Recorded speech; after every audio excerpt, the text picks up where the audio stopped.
তো হ্যালো বন্ধুরা, আবার চলেছে নতুন একটা রিয়েকশন ভিডিও নিয়ে। আজকে যে রিয়েকশন ভিডিওটা করবো অত্যন্ত খুবই একটা ভালো ভিডিও। তো আবু তাহা বক্তা এর এই ভিডিও আজকের একটা রিয়েকশন করতে চলেছি যে কিয়ামতের আগে কি ঘটবে। তো রসুলের ভবিষ্যৎবাণী যে কিয়ামতের আগে পৃথিবীতে কি ঘটতে চলেছে সেই সব ঘটনা নিয়ে এই ভিডিওটার মাধ্যমে সমস্ত কিছু জানতে চলেছি। তো আপনারা একটু মন দিয়ে দেখবেন ভিডিওটা কীরকম হয়, তো কীরকম হতে চলেছে। তো চলুন বন্ধুরা, তো দেখতে থাকুন। আমাদের পিতা হচ্ছেন আদম আলাইহিস সালাম, যিনি বানর ছিলেন না, মানুষ ছিলেন। এক। আর দুই নাম্বার, আমরা এই দুনিয়াতে বিবর্তনবাদের মধ্য দিয়ে আসি নাই, সরাসরি জান্নাত থেকে আসছি। আল্লাহ পাক আদম আলাইহিস সালামকে জান্নাত থেকে দুনিয়াতে পাঠিয়েছে, জান্নাত থেকে সরাসরি দুনিয়াতে পাঠিয়েছে। বরং কোরআন এর উল্টা কথা বলেছে। কি কথা? কোরআন সূরা বাকারায় বলছে একটা জাতি ছিল, তার নাম বনু ইসরাইল। কি নাম? এই বনু ইসরাইলের মধ্যে একটা দলকে আল্লাহ পাক বলেছিলেন শনিবারের দিনে মাছ ধরবে না। কি বলেছেন? শনিবারে, এই যে সাগর আছে আপনাদের মনে করেন, এই শনিবারে মাছ ধরবে না। তো বনু ইসরাইল বেশি চালাক, অতি চালাক, যারা ওই যে প্যালেস্টাইন দখল করে বসে আছে, ওরা দাবি করে আর কি, আসলে এরা সত্যিকারের বনু ইসরাইল নয়, এরা ইউরোপিয়ান জিউস, এরা কিন্তু সত্যিকারের বনু ইসরাইল নয়। এখন এরা অতি চালাক, মাছ ধরে নাই, কিন্তু মাছ ধরার বাদ দিয়ে রাখছে। মাছ আসে, বাদ দিয়ে রাখি, পরে ধরব। এই পাপের কারণে, এই সীমা লঙ্ঘন করার কারণে সূরা বাকারা এবং সূরা আরাফে আল্লাহ পাক বলেছেন ওই মানুষগুলোকে আল্লাহ পাক বানর বানিয়ে দিয়েছে। তাহলে মানুষ থেকে বানর হয়েছে এই দলিল কোরআনে আছে, পড়ে দেখেন। মানুষ থেকে যে বানর হয়েছে এই দলিল কোরআনে আছে, সূরা বাকারায় আছে, সূরা আরাফের মধ্যেও আছে। শনিবারের সীমা লঙ্ঘন করার কারণে এই অপরাধ, এই পরিণতি আল্লাহ পাক কিছু মানুষকে দিয়েছে। তারা এখনো জীবিত আছে কিনা আমরা জানি না, ওদেরকে আল্লাহ পাক মেরে ফেলেছেন না বেঁচে আছে আমরা এগুলো জানি না, কারণ কোরআন এগুলো নিয়ে কথা বলে নাই। এতটুকু কোরআন বলেছে। তবে এখনও কিন্তু বহু বাইরের মানুষ আকৃতির প্রাণীকে আল্লাহ পাক ভেতর থেকে বানর বানিয়ে দিচ্ছেন না। এটা নিয়ে একটা কথা বলতে চাই, সেটা হলো কিয়ামতের আগে আগে আরও কিছু মানুষকে আল্লাহ পাক কিন্তু শূকর এবং বানরে পরিণত করবে। এই হাদিসটা কি জানেন? হাদিসটা শুনে রাখেন, এটা আখিরুজ জামান বা কিয়ামতের আলামত সংক্রান্ত হাদিসগুলোর মধ্যে পাবেন। আল্লাহর রাসূল সাল্লাল্লাহু আলাইহি ওয়াসাল্লাম বলেছেন কিয়ামতের আগে আগে আমার উম্মতের মধ্যে, ভালো করে শোনেন, কিয়ামতের আগে আগে আমার উম্মতের মধ্যে একদল মানুষ বের হবে যারা মদ পানকে হালাল মনে করবে। কাকে? মদ পান করাকে হালাল মনে করবে। যারা বাদ্যযন্ত্র, গায়িকা, নায়িকা এগুলো নিয়ে নর্তকী নাচাবে রাতের বেলা, এগুলোকে হালাল মনে করবে। যারা অশ্লীলতা, বেহায়াপনাকে জায়েজ করে নিবে। ঠিক আছে, এরকম কয়েকটা পাপের কথা বলে নবীজি বলছেন একদিন সকালবেলা আল্লাহ পাক তাদেরকে ঘৃণিত বানরে পরিণত করবে। এটা হবে সামনে, কখন কিভাবে হবে আল্লাহ ভালো জানে। এবার আমি কনসেপ্টে চলে আসি। এই যে পৃথিবীতে নেমে আসলাম, তাহলে আমরা কোত্থেকে আসছি ভাই? আমরা কি পৃথিবীর অধিবাসী ছিলাম? আমরা জান্নাতে ছিলাম, ওখান থেকে আল্লাহ পাক পাঠিয়েছে। এবার পৃথিবীতে এসে আদম আলাইহিস সালামের যুগে খুব একটা দুর্ঘটনা ঘটে নাই, একটা ঘটেছে। কয়টা? একটা। ভাই হাবিলের কুরবানি কবুল হয়, কাবিলের অন্তর্দাহ হয়, জ্বালা হয়। কেন হাবিলেরটা কবুল হবে, কাবিলের কেন হচ্ছে না? এই হিংসার বশবর্তী হয়ে কাবিল হাবিলকে হত্যা করে ফেলে। হত্যা করে লাশটা দাফন করার পদ্ধতিও তার জানা ছিল না। আল্লাহ কাককে পাঠালেন, কাককে দেখে সে শিখল। প্রথম দুর্ঘটনা হচ্ছে হাবিল কাবিলের দুর্ঘটনা। বলে রাখি, আজকেও নিজের ভাইয়ের বেশে বহু কাবিল মুসলিম সমাজের মধ্যে ঘুরে বেড়ায়। নিজের ভাইয়ের লেবাসে, পোশাকে, সুরতেই বহু কাবিল এখনও কিন্তু মুসলিম সমাজে ঘুরে বেড়ায়। তো আমরা কাবিলদেরকে কাবিলের পরিণতি সম্পর্কে সচেতন করতে চাই। হাবিল বলেছিল তুমি যদি আমাকে মারতে আসো, আমি তোমাকে মারার জন্য হাত বাড়াবো না। হাবিল জান্নাতে যাবে আর কাবিল জাহান্নামে যাবে। কেন কাবিল জাহান্নামে যাবে? নবীজি বলেছেন পৃথিবীর প্রথম হত্যাকাণ্ড সংগঠিত করেছে কাবিল। এ কারণে পৃথিবীতে যত খুন হবে সমস্ত খুনের পাপের একটা অংশ কাবিলের আমল নামায় যোগ করা হবে। বলে নাউজুবিল্লাহ। একটা কথা মনে রাখবেন, সদকায়ে জারিয়া যেমন আছে, গুনাহে জারিয়াও আছে। একটা মদের দোকান দিয়েছেন, যত মানুষ মদ খাচ্ছে সমস্ত গুনার একটা অংশ আপনার কাঁধে আসছে। সিনেমা হল করেছেন, মানুষ সারাদিন নেকড়া ছবি দেখে, নগ্ন ছবি দেখে, যত মানুষ এখানে পাপ করবে সমস্ত পাপের একটা অংশ আপনার কাঁধে যায়। আবার একটা মাদ্রাসা করেছেন, যত মানুষ এখানে দ্বীনি ইলম শিখবে এই নেকির একটা অংশ আপনি পাবেন ইনশাআল্লাহ। মরে গেলেও কবরে পাবেন ইনশাআল্লাহ। আল্লাহ পাক আমাদের সবাইকে সদকায়ে জারিয়া করার তৌফিক দেন, গুনাহে জারিয়া থেকে বাঁচিয়ে রাখুন। খুব খেয়াল রাখবেন, আল্লাহ পাক আমাদের হেফাজত করুন বলি আমি। এবার ওই যুগ শেষ, নূহ আলাইহিস সালামের যুগ। এই যুগে আল্লাহর একই সুন্নত। নূহ আলাইহিস সালাম 950 বছর দাওয়াত দিলেন, 40টা বা 80টা পরিবার ইসলাম কবুল করেছে, বাকিরা করেন। যারা করে নাই আল্লাহ পাক তাদেরকে ডুবিয়ে মারলেন, যারা করেছে আল্লাহ পাক উদ্ধার করলেন। সোজা কথা। আজকে সারা পৃথিবীতে যত মানুষ আমরা বেঁচে আছি না, আমরা কোনো না কোনোভাবে ওই 80 পরিবারের সদস্য। আমরা ভাই ভাই বা আমরা ওই ফ্যামিলি, 80 ফ্যামিলির অন্তর্ভুক্ত। কীরকম করে? নূহ আলাইহিস সালামের 4 সন্তান ছিল। কয় সন্তান? এক সন্তানের নাম হচ্ছে হাম। কি নাম?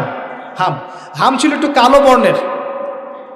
হামকে দিয়ে আফ্রিকার কন্টিনেন্টে যত মানুষ দেখছেন ব্ল্যাক স্কিনের, কালো স্কিন, এরা সবাই হামের বংশধর। মজা না বিষয়টা? মানুষের অস্তিত্ব পৃথিবীতে, ইতিহাস, এগুলো খুব ইন্টারেস্টিং টপিক। ইতিহাস পড়তে থাকলে আপনি ডুবে যাবেন। কত কি যে বিশ্বে হয়েছে আর কত কিছু হবে সামনে, সুবহানাল্লাহ। তখন আপনার অস্তিত্ব জানান দিবে যে আমি কত ক্ষুদ্র, মহাবিশ্ব কত বড়, আল্লাহ কত বড়, কত সময় চলে গেছে আর আমি এই সময় কি করছি। এক ভাইয়ের নাম শাম। এই শামকে কেন্দ্র করে এই আরবের যে মানুষগুলো আছে, আরব, অ্যারাবিয়ান, এরা শামের বংশধর। আরেক ভাইয়ের নাম ইয়াফাস। কি নাম? ইয়াফাস। ইয়াফাসের বংশধর হচ্ছে পশ্চিমারা, মানে রোমক যারা, তারা। আরেক ভাইয়ের নাম ছিল কেনান। কি নাম? কেনান। এ ইমান নিয়ে আসে নাই, ওই যে প্লাবনে ডুবে মরে গেছে। মরে যাওয়ার পরে আদম আলাইহিস সালাম বলেছিল, আল্লাহ আমার পরিবারের অন্তর্ভুক্তকে মাফ করে দাও। আল্লাহ বলেছেন, লাইসা মিন আহলিক, সে তোমার পরিবারের কেউ না। নবীর সন্তান হয়েও, নবীর সন্তান হওয়ার পরেও ইমান না আনার কারণে সে জাহান্নামে গেছে। আর আমরা আর কি এমন মানুষ, অমুক আলেমের সন্তান, অমুক বক্তার সন্তান, হ্যাঁ, অমুক পীরের নবাবজাদা, অমুক তমুক, এইসব বড়াই করে লাভ নেই। আমল, আকীদা, ইমান যদি ঠিক না থাকে, আমাদের বংশ পরিচয় আমাদেরকে বাঁচাতে পারবে, আমাদের দেশ, জাতীয়তাবাদ, বর্ণ বাঁচাতে পারবে। যার যার কবরে তাকে তাকে যেতে হবে। নিজের আমল নিয়ে ফিকির করেন, নিজের কবর নিয়ে ফিকির করেন, অন্যের দিকে চোখ দেওয়া বন্ধ করেন, আগে নিজের কবর ফিকির করেন। আল্লাহ পাক সবাইকে তৌফিক এনায়েত করুন বলি। যারা বুদ্ধিমান তারা নিজেকে নিয়ে ব্যস্ত থাকে, যারা অহংকারী, উদ্ধত, এরা মানুষের পিছনে পড়ে থাকে। আল্লাহ পাক আমরা সবাইকে নিজের চেহারা আয়নায় দেখার তৌফিক দান করুন। হ্যাঁ প্রিয় ভাইরা, নূহ আলাইহিস সালামের যুগ চলে গেল। 950 বছর দাওয়াত দেওয়ার পরে এই পরিণতি হয়েছে। এরপরে আসছে ইব্রাহিম আলাইহিস সালামের সময়। আল্লাহ পাক তাকে উদ্ধার করেছেন, অগ্নি পরীক্ষা থেকে বাঁচিয়েছেন, নমরুদকে আল্লাহ পাক ধ্বংস করেছেন। আল্লাহ পাক এরপরে এনেছেন আদ জাতি। আদ জাতির হুদ আলাইহিস সালাম এবং তার অনুসারীদেরকে আল্লাহ পাক বাঁচিয়েছেন, বাকিদেরকে ধ্বংস করে দিয়েছেন ঝড় দিয়ে, বায়ু প্রবাহ দিয়ে। সামুদ জাতি এসেছে, সামুদ জাতিকে আল্লাহ পাক ধ্বংস করেছেন বজ্রপাত দিয়ে, বিদ্যুৎ দিয়ে। আর সালেহ আলাইহিস সালাম এবং তার অনুসারীদেরকে বাঁচিয়ে দিয়েছে। ফেরাউনের যুগ এসেছে, আল্লাহ পাক মূসা আলাইহিস সালাম এবং বনু ইসরাইলকে বাঁচিয়েছেন, ফেরাউনকে ডুবিয়ে মেরেছেন লোহিত সাগরে। ঈসা আলাইহিস সালামের যুগ আসছে, একই সুন্নত। ঈসা আলাইহিস সালামকে আল্লাহ পাক শুধু রক্ষাই করেন নাই, নিজের কাছে উঠিয়ে নিয়েছেন। সুবহানাল্লাহ। তিনি আবারও আসবেন পৃথিবীতে ইনশাআল্লাহ। যতদিন না তিনি আসছেন এবং এই পৃথিবীতে 40 বছর রাজত্ব না করছেন, কিয়ামত হবে না ইনশাআল্লাহ। যতদিন পর্যন্ত ঈসা আলাইহিস সালাম আবার ব্যাক না করছেন এবং এই জেরুজালেম থেকে সারা বিশ্বে খিলাফা কায়েম না করছেন, 40 বছর শাসন না চালাচ্ছেন, কিয়ামতও হবে না ইনশাআল্লাহ। এটা সামনে অপেক্ষা করছে। এবং নবী সাল্লাল্লাহু আলাইহি ওয়াসাল্লামের যুগে আবু জাহেল, আবু লাহাব বা সাহেবাদেরকে আল্লাহ পাক ধ্বংস করেছেন, আল্লাহর নবী এবং সাহাবীদেরকে আল্লাহ পাক সম্মানিত করেছেন। আপনি কি পুরো হিস্ট্রির মধ্যে একটা সুন্নত দেখতে পাচ্ছেন, কমন সুন্নত? কি সুন্নত? প্রত্যেক যুগে যুগে যারাই আল্লাহর ওই যে বিধান মেনে চলেছে, সমকালীন নবী রাসূলদের আনুগত্য করেছে, আল্লাহ পাকের আনুগত্য করেছে, আল্লাহ পাক তাদেরকে উদ্ধার করেছেন দুনিয়াতেও পরকালে। প্রত্যেক যুগে যুগে যারাই আল্লাহকে মানে নাই, রাসূলকে মানে নাই, আল্লাহর আসমানি কিতাবকে মানে নাই, বিরুদ্ধাচরণ করেছে, কুফরি করেছে, শিরক করেছে, আল্লাহ পাক সবাইকে ধ্বংস করে দিয়েছেন, কারো কোনো পরোয়া করে। এই সিলসিলা আজও অব্যাহত আছে, আগামীতেও থাকবে ইনশাআল্লাহ। এখন আমরা যারা এখন বেঁচে আছি, আমরা নবী সাল্লাল্লাহু আলাইহি ওয়াসাল্লামের ইন্তেকালের প্রায় 1450 বছর পরের মানুষ। আল্লাহর নবী এসেছেন এমন সমাজে, যে সমাজে শিরকের পাপ চলছে, সুদের পাপ চলছে, দুর্নীতি চলছে, আপনার কন্যা সন্তানকে জীবিত হত্যা করা হচ্ছে, আপনার মাদকদ্রব্যের সয়লাভ চলছে, মেয়েদের অধিকার দেওয়া হচ্ছে না, হ্যাঁ, গোত্রীয় হানাহানি চলছে। ওই সমাজটাকে তিনি 23 বছরের মধ্যে পাল্টে ফেললেন। কত বছর? 23 বছর। কিভাবে পাল্টালেন? উত্তর, তিনি প্রথমে জ্ঞানের চর্চা করেছেন। কিসের চর্চা? জ্ঞানের। আল্লাহ পাক প্রথম ওহী নাজিল করেছেন ইকরা বিসমি রাব্বিকাল্লাযী খালাক, পড়ুন আপনার রবের নামে যিনি আপনাকে সৃষ্টি করেছেন। নবী সাল্লাল্লাহু আলাইহি ওয়াসাল্লাম সাহাবীগণ কোরআনের 6টা হক আদায় করেছেন। কয়টা হক? 6টা। তারা কোরআন পড়া শিখেছেন। আমরা সবাই কোরআন পড়া শিখবো তো ইনশাআল্লাহ? তারা কোরআনের অর্থ শিখেছেন। আমরা কোরআনের অর্থ শিখবো তো ইনশাআল্লাহ? তারা কোরআনের আদেশগুলো মেনেছেন। আমরা কোরআনের সব আদেশ মানব তো ইনশাআল্লাহ? তারা কোরআনের সমস্ত নিষেধগুলো বর্জন করেছেন। আমরা নিষেধ বর্জন করবো তো ইনশাআল্লাহ? তারা কোরআনের দাওয়াত মানুষের কাছে পৌঁছে দিয়েছেন। আমরা কোরআনের দাওয়াত দিব তো ইনশাআল্লাহ? এবং 6 নাম্বার, তারা কোরআনের বিধানগুলোকে বাস্তবায়ন করেছেন। আমরাও বাস্তবায়নের চেষ্টা করবো তো ইনশাআল্লাহ? এই 6টা হক আদায়ের ফলে 23 বছরের ব্যবধানে জাহেলি মক্কা একদম সোনালী মক্কায় পরিণত হয়েছে। 23 বছর পরের মক্কায় আপনি কোনো সুদ পাবেন, কোনো শিরক পাবেন, কোনো মূর্তি পূজা পাবেন, কোনো মেয়ের অবমাননা পাবেন, কোনো জেনা, কোনো ব্যভিচার, কোনো ধর্ষণ, কিচ্ছু পাবেন? 23 বছর পরের মক্কায় কোনো পাপ পাবেন না। কিভাবে সমাজ পরিবর্তন হলো? এই কোরআনের হক আদায়ের মধ্য দিয়ে হয়েছে, নবীর সুন্নাত প্রতিষ্ঠার মধ্য দিয়ে হয়েছে। এরপর কি থেমে গিয়েছিল? উত্তর না। এরপর আবু বকর সিদ্দিকের যুগ এসেছে, প্রায় 2 থেকে আড়াই বছর তিনি শাসন কার্য চালিয়েছেন। ওই যুগে কি মানুষ আবার খারাপ হয়ে গিয়েছিল? উত্তর না, বরং ইসলাম আরও বেগবান হয়েছে আলহামদুলিল্লাহ। এরপর এসেছে উমর রাদিয়াল্লাহু আনহুর যুগ। কত বছর? প্রায় 10 বছর। কত বছর? 10 বছর। এই 10 বছরে কি মুসলিমরা আবার খারাপ হয়ে গিয়েছিল?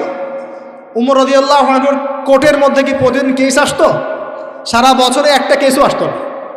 মানুষ এত ভালো ছিল, সারা বছরে একটা কেসও আসতো না।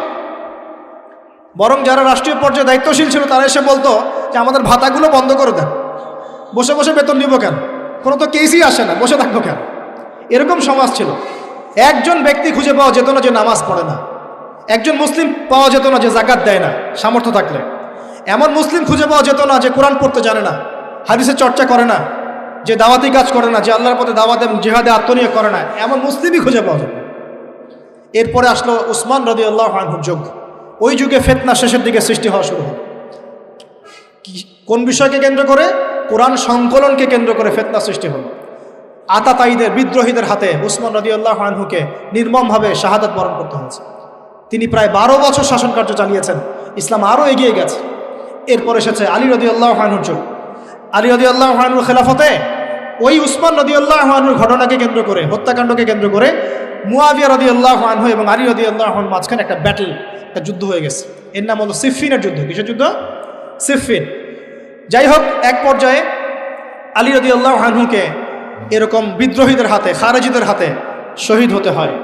বলেন ইন্না লিল্লাহি ওয়া ইন্না ইলাইহি রাজিউন। তারপরে হাসান রাদিয়াল্লাহু আনহু অল্প কয়েকদিন শাসন কার্য চালান। তারপর উম্মার ঐক্যের খাতিরে তিনি তার শাসন কার্যের ভারটাকে মুয়াবিয়া রাদিয়াল্লাহু আনহুর হাতে সোপর্দ করে দেন, যা ছেড়ে দিলেন। মুয়াবিয়া রাদিয়াল্লাহু আনহুর সময় থেকে উমাইয়াদের শাসন শুরু হয়। উমাইয়ারা শাসন করেছে প্রায় 132 হিজরি পর্যন্ত। কত হিজরি? 132 হিজরি পর্যন্ত, প্রায় 92 ইয়ার্স, 92 বছর তারা শাসন করেছে। এ সময় ইসলাম আরও এগিয়ে গেছে, পিছিয়ে যায় নাই। ফিতনা এসেছে, দমন করা হয়েছে। মুসলিমরা বীর দর্পে বিশ্বের বুকে শাসন কার্য চালিয়েছে। এরপর এসেছে আব্বাসীয়দের খেলাফত। জাব নদীর যুদ্ধে উমাইয়াদের পরাজয়ের পরে আব্বাসীয়রা ক্ষমতায় আসে।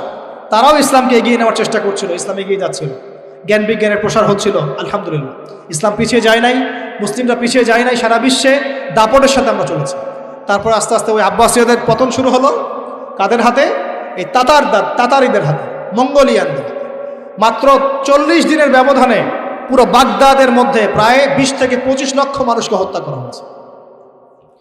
বাইতুল হিকমা ধ্বংস করে দেওয়া হয়েছে, লাইব্রেরি ধ্বংস করে দেওয়া হয়েছে, বইপত্রকে নদীতে ফেলে দেওয়া হয়েছে। তারা ছিল উগ্র জাতি। মঙ্গোলিয়ানদের নাম শোনে নাই? হালাকু খান নাম শুনেছেন? চেঙ্গিস খান, হালাকু খান নাম শোনে নাই? ওদের হাতে মুসলিমদের ব্যাপক দমন পীড়ন সহ্য করতে হচ্ছে। এভাবে যুগে যুগে তারপর ক্রুসেডাররা আসছে। ক্রুসেড 1টা 2টা 3টা ক্রুসেড হচ্ছে। আস্তে আস্তে উসমানীয়দের রাইজিং হয়েছে, ফাতেমি খেলাফত এসেছে, মামলুকদের শাসন এসেছে, এদিকে মোগলরা শাসন করেছে, কর্ডোভার দিকে আব্দুর রহমান তারা শাসন করেছে। মানে এক কথায় সারা বিশ্বে মুসলিম শাসন ছিল। অটোমান এম্পায়ার 1923 এই সময়ের দিকে, 1914 থেকে 1923 এই সময় পর্যন্ত অটোমান এম্পায়াররাই বিশ্বে ছিল। তারপর প্রথম বিশ্বযুদ্ধে যখন তারা রাশিয়ার পক্ষ নেয়, এরপরে ব্রিটেন যখন জয়লাভ করে, এই সময় থেকে মুসলিমদের ডমিনেটেড হওয়ার সময়টা শুরু হয়েছে। তারপরে মুসলিমরা আস্তে আস্তে রাষ্ট্র ভাগ করে ফেলেছে। প্রত্যেক রাষ্ট্র টুকরা টুকরা হয়ে গেছে, ইউনিটি নষ্ট হয়ে গেছে। রাষ্ট্রের ভিতরে বিভিন্ন ফাসাদ তৈরি করে দেওয়া হয়েছে, মুসলিমদের ঐক্য ভেঙে গেছে, ইকোনমি দুর্বল হচ্ছে, সব মিলিয়ে আজকে মুসলিমদের আজকে এই অবস্থা হচ্ছে।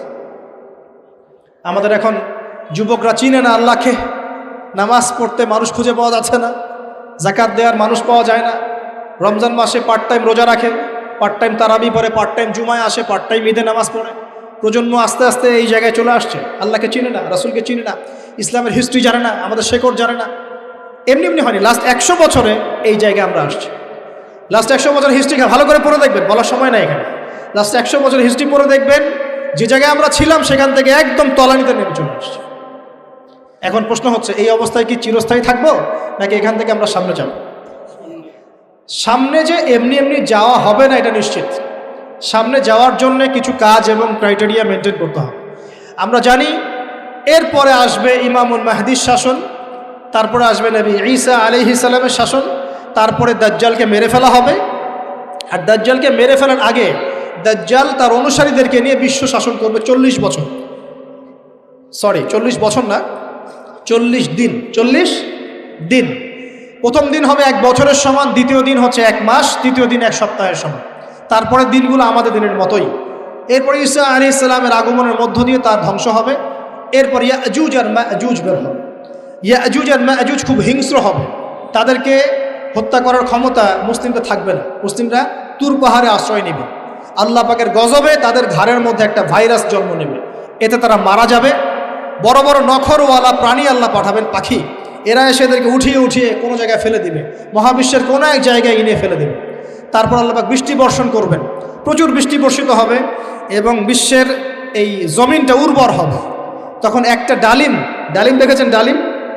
একটা ডালিম একটা পরিবার খাবে, একটা ডালিমের খোসার মধ্যে একটা পরিবার আশ্রয় নিতে পারবে, এত বড় বড় ফসল হবে। 40 বছর ঈসা আলাইহিস সালাম এই বিশ্বকে শাসন করবে ন্যায়ের ভিত্তিতে, আদালতের ভিত্তিতে। ঘাটে মহিষে 1 ঘাটে পানি খাবে, বাঘে মহিষে 1 ঘাটে পানি খাবে, কেউ কারোর উপর জুলুম করবে না। এরপর তার বিয়ে শাদী হবে, সন্তান হবে এবং তার ইন্তেকালও হবে স্বাভাবিকভাবে, এবং তাকে দাফন করা হবে নবী মুহাম্মদ সাল্লাল্লাহু আলাইহি ওয়াসাল্লামের কবরের পাশে, রওজার পাশে। এরপরে মানুষ আবার খারাপ হওয়া শুরু করবে, এতটা খারাপ হবে যে মানুষ রাস্তার মোড়ে মোড়ে জেনা ব্যভিচারে লিপ্ত হবে না, কুকুর শেয়ালের মতো। এই অবস্থায় পশ্চিম দিক থেকে সূর্য উঠবে এবং ব্যবসায়ী ব্যবসা করতে বসেছে, কাপড় খুলেছে, এই কাপড় গুটিয়ে নেওয়ার আগে কিয়ামত হয়ে যাবে। একজন ব্যক্তি পানির বোতল খুলেছে, পানি মুখে দেওয়ার আগেই কিয়ামত হয়ে যাবে। একজন ব্যক্তি বাসা থেকে বের হয়েছে, বাসায় ফেরত যাওয়ার আগে কিয়ামত হয়ে যাবে। উটকে পানি পান করানোর আগে কিয়ামত হয়ে যাবে। ওই সময় তওবার দরজা বন্ধ হয়ে যাবে। এই ইসরাফিল আলাইহিস সালাম সিংহায় ফুঁক দিয়ে দিবেন, মহাবিশ্ব ধ্বংস হয়ে যাবে। আল্লাহ পাক দ্বিতীয় ফুৎকারের মধ্য দিয়ে আবার সবাইকে উঠাবেন এবং এই দুনিয়ার জীবনে আমরা যে কাজগুলো করেছি এর হিসাব আমাদেরকে দিতে হবে। সেদিন যদি আমরা আল্লাহর কাছে প্রত্যেকটা কাজের হিসাব দিতে পারি, কোরআন সুন্নাহর উপর থাকতে পারি, আল্লাহর বিধিবিধান মেনে চলতে পারি, এই কারাগারের জীবনে আল্লাহর বিধান মেনে চলতে পারি, ইনশাআল্লাহ যেই জান্নাত থেকে আসছি আবার সেখানে ফিরে যাবো। আর যদি ওই দিন আমরা হিসাব দিতে ব্যর্থ হই, আল্লাহ না করুক, তাহলে ওই ইবলিসের সাথে, তার অনুসারীদের সাথে আমাদের সবাইকে জাহান্নামে থাকতে হবে বলে নাউজুবিল্লাহ। এভাবে হিস্ট্রি শুরু হয়েছে, হিস্ট্রি শেষ হবে। এই দুনিয়া চিরস্থায়ী হবে না, আর আমাদের অবস্থা এমন থাকবে না। এখন শেষ কথা হচ্ছে, এই অবস্থা থেকে উত্তরণের জন্য আমাদের কি করণীয় হচ্ছে? উত্তর, আমাদের প্রথম দরকার জ্ঞান চর্চা। কি দরকার ভাই? জ্ঞান চর্চা, প্রচুর জ্ঞান চর্চা প্রয়োজন। জ্ঞান নাই কিছুই করতে পারবে না। দ্বিতীয় কাজ হলো আমাদের সবার দরকার জানা অনুযায়ী আমল করা। জানা অনুযায়ী আমল করা, যে যত বেশি জানি আমল করার চেষ্টা করি, আল্লাহ পাক তৌফিক দান করুন। এরপর দরকার আদর্শ পরিবার গড়ে তোলা। পারিবারিক আদর্শ সুন্দর হলে পরে সমাজটা সুন্দর হবে ইনশাআল্লাহ। আল্লাহ পাক আমাদের সবাইকে আদর্শ পরিবার গড়ার তৌফিক দান। দিনদার মেয়েকে বিয়ে করবেন, দিনদার ছেলেকে বিয়ে করবেন, অল্পে তুষ্ট থাকবেন, পরিবারের বিষয়ে সবর করবেন এবং সন্তান সন্ততিদেরকে মানুষ করে যাওয়ার চেষ্টা করবেন। এরপর দরকার আমাদের হালাল রিজিক। সবাই যদি হালাল রিজিকে সন্তুষ্ট থাকি, সমাজের মধ্য থেকে অন্যায় এমনি অটোমেটিক কমে যাবে ইনশাআল্লাহ। প্রত্যেকটা কাজ করার আগে চিন্তা করব কিভাবে করলে হালাল হবে, কিভাবে করলে হারাম হবে। এরপর দরকার নবী সাল্লাল্লাহু আলাইহি ওয়াসাল্লামের সুন্নাহ মাফিক জীবন গড়া। 24 ঘন্টার দিন রাতে যে কাজগুলো আছে, এই কাজগুলোকে নবীর সুন্নত অনুযায়ী করার চেষ্টা করব, আল্লাহ পাক তৌফিক দান করুন বলি আমি। আরও দরকার আমর বিল মারুফের কাজ করা, মানে সৎ কাজে আদেশ করা। আমাদের সবাইকেই দাওয়াতি কাজ করতে হবে। একজন দুজন করবে বাকিরা করবে না এমন নয়, সবাইকেই পার্ট টাইম হলেও দাওয়াতি কাজ করতে হবে। নামাজ আপনি পড়ছেন, নামাজের দাওয়াত দেন। আপনি জাকাত দিচ্ছেন, জাকাতের দাওয়াত দেন। আপনি রমজান মাসে রোজা রাখছেন, অন্য ভাইকেও রোজা রাখতে উৎসাহিত করেন। আপনি সুদ খাচ্ছেন না, অন্য ভাইকেও নিষেধ করেন, ভাই আপনিও খায়েন। আমি যা করি সেটা আপনি অবশ্যই প্রচার করবেন, আপনি যা করেন সেটা আপনি প্রচার করবেন, যা করেন না সেটা বলতে যাওয়ার দরকার নেই। তবে হ্যাঁ, আমলের কথা আপনি বলতেই পারেন। যদি আপনি তাহাজ্জুদ নিয়মিত পড়তে নাও পারেন, মানুষকে আপনি বলতে পারবেন তাহাজ্জুদের নামাজ পড়েন, তাহাজ্জুদ নামাজ পড়া ভালো। ইনশাআল্লাহ আস্তে আস্তে আপনি নিজেও আমল করার চেষ্টা করবেন। আল্লাহ পাক তৌফিক দান। আমর বিল মারুফ, সৎ কাজে আদেশ করতে হবে। আরেকটা হচ্ছে অসৎ কাজে। তো ভিডিওটা অত্যন্ত খুবই একটা ভালো ভিডিও হয়েছিল।